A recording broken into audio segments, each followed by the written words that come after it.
All right, so like I said, we're going to start with a while loop.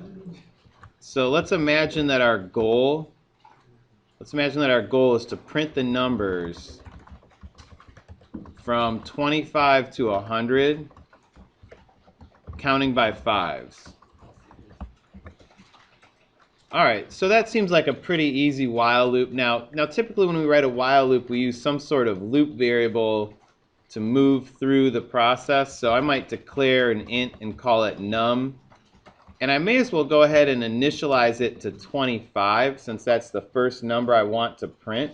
Now there's other ways I could do this, but this seems like an easy approach for me.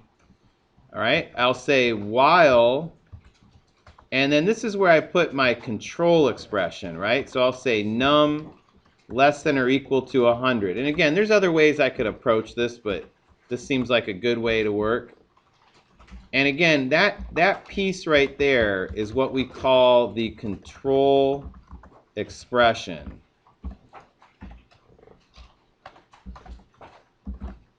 Okay, so the control expression. And when you write a while loop, you are required to put a Boolean control expression into your loop. Okay, otherwise you can't compile it. Now, what I'll put inside the loop, I guess I'll just say print. So print line num.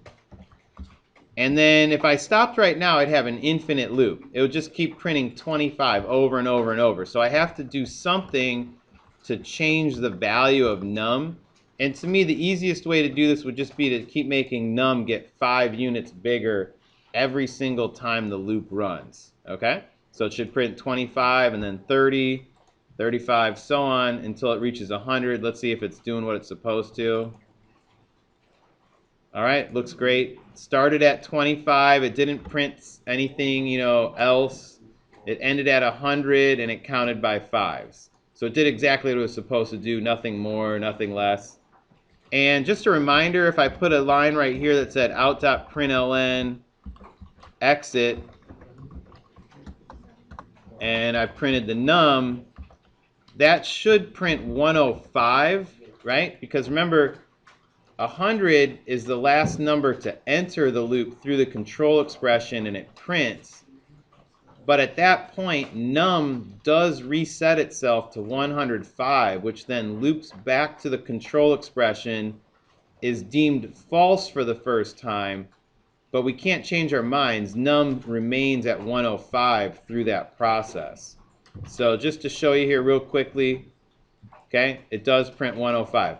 Okay, now what we're going to do is we're going to convert this to a for loop, and I want you to notice how it's going to do the exact same thing. Okay, same exit value, same everything. So I'm just going to actually copy all of this code and paste it back in, and I'm going to turn this code off for a second instead of deleting it, just so in case I want to reference it again later. So I just remarked that first block of code, and now I'm going to start another block. Okay, well, we're going to turn this into a for loop. It's not as easy as just changing the word while to for, but it's actually almost that easy. If I compile, it says not a statement. Okay, a for loop is actually expecting some more stuff. And to allow for that possibility, I have to put 2 semicolons into the parentheses to isolate the control expression. Now, I can put more stuff in here. This is where I'm going to put my initializing expression in a minute. Okay? And then this is where I'm going to put my step expression in a minute, over here on the right. So this right here, this is going to be what we call our initializing expression. Okay, then we're going to have our control expression. And then we're going to have our step expression. Now, what's interesting, though, is you actually don't need to put those things in there. You need to give a control expression. That is required.